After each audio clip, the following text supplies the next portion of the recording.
Welcome to another reading with Sunflower Girl. Tonight's book, Max and the Tagalong Moon by Floyd Cooper. I really like this book. I found it not too long ago at a thrift store. And when I started reading it, it reminded me so much of when I was a child. I went to go visit my Uncle Bill. My twin sister and we would go see him a lot, and we loved spending time with him. And I remember sometimes when I missed him, I would look up at the sky, at the stars and the moon, and I would think about how he could look up at them too, and it just kind of made me feel a little closer to him. So I kept that in my heart all of these years, and it's as though someone had read my heart and made a book out of it. Anyways, it's really precious. I hope you enjoy it as much as I do.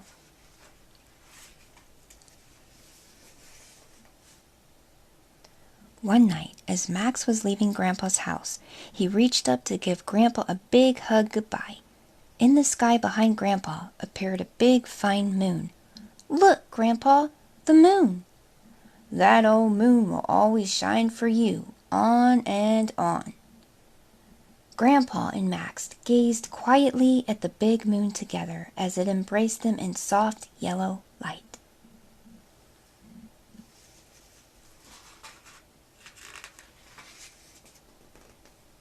Max smiled at the moon and Grandpa, then climbed into the car. "Bye-bye, Grandpa. Bye-bye, moon." As the car pulled away, Max kept his eyes on Grandpa until he disappeared from sight, and all he saw was the moon. Max kept his eyes on that moon, waiting for it to disappear too.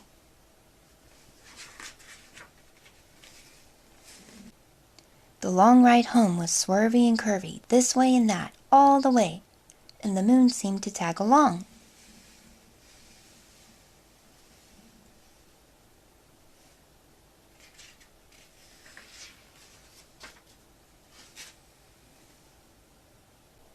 Max giggled as he watched the beautiful bright orb flicker through the passing trees, trailing behind the car as it traveled home, this way and that, playing peekaboo.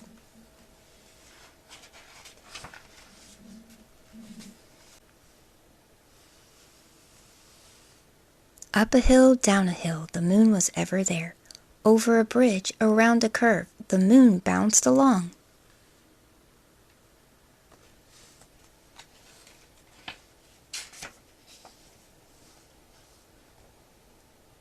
Around a tree, past a field of sleeping cows, the moon stayed quietly with Max.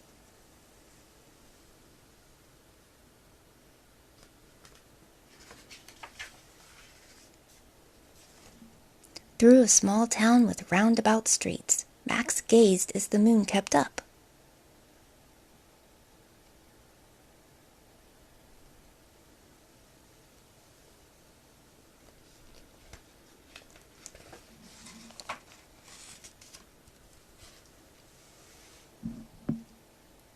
At the mouth of a tunnel and out the other end, Max smiled when he saw the moon there waiting.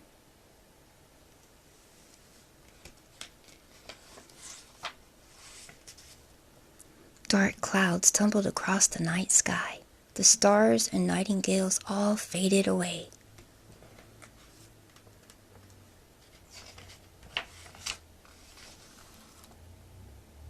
Max searched the darkness and wondered, where is the moon?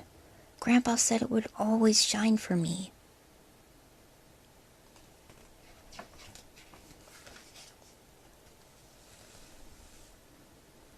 Finally home, Max took one last look up at the empty night sky. I guess that old moon couldn't shine for me all the way home.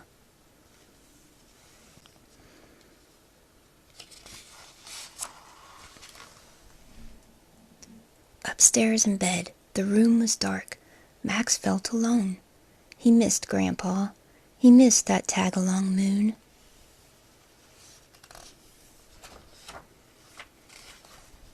Then slowly, very slowly, Max's bedroom began to fill with a soft yellow glow. The clouds faded away and the moon peeked through.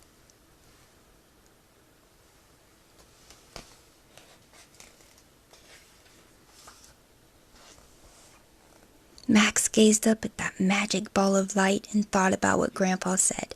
That old moon will always shine for me, on and on.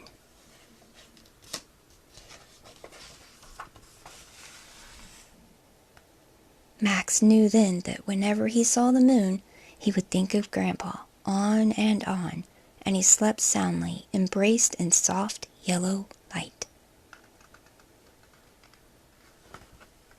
Such a precious story.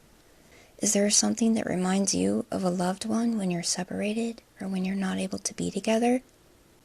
I love how Jesus uses stories like this to teach us that we may not always see him, but he's always there.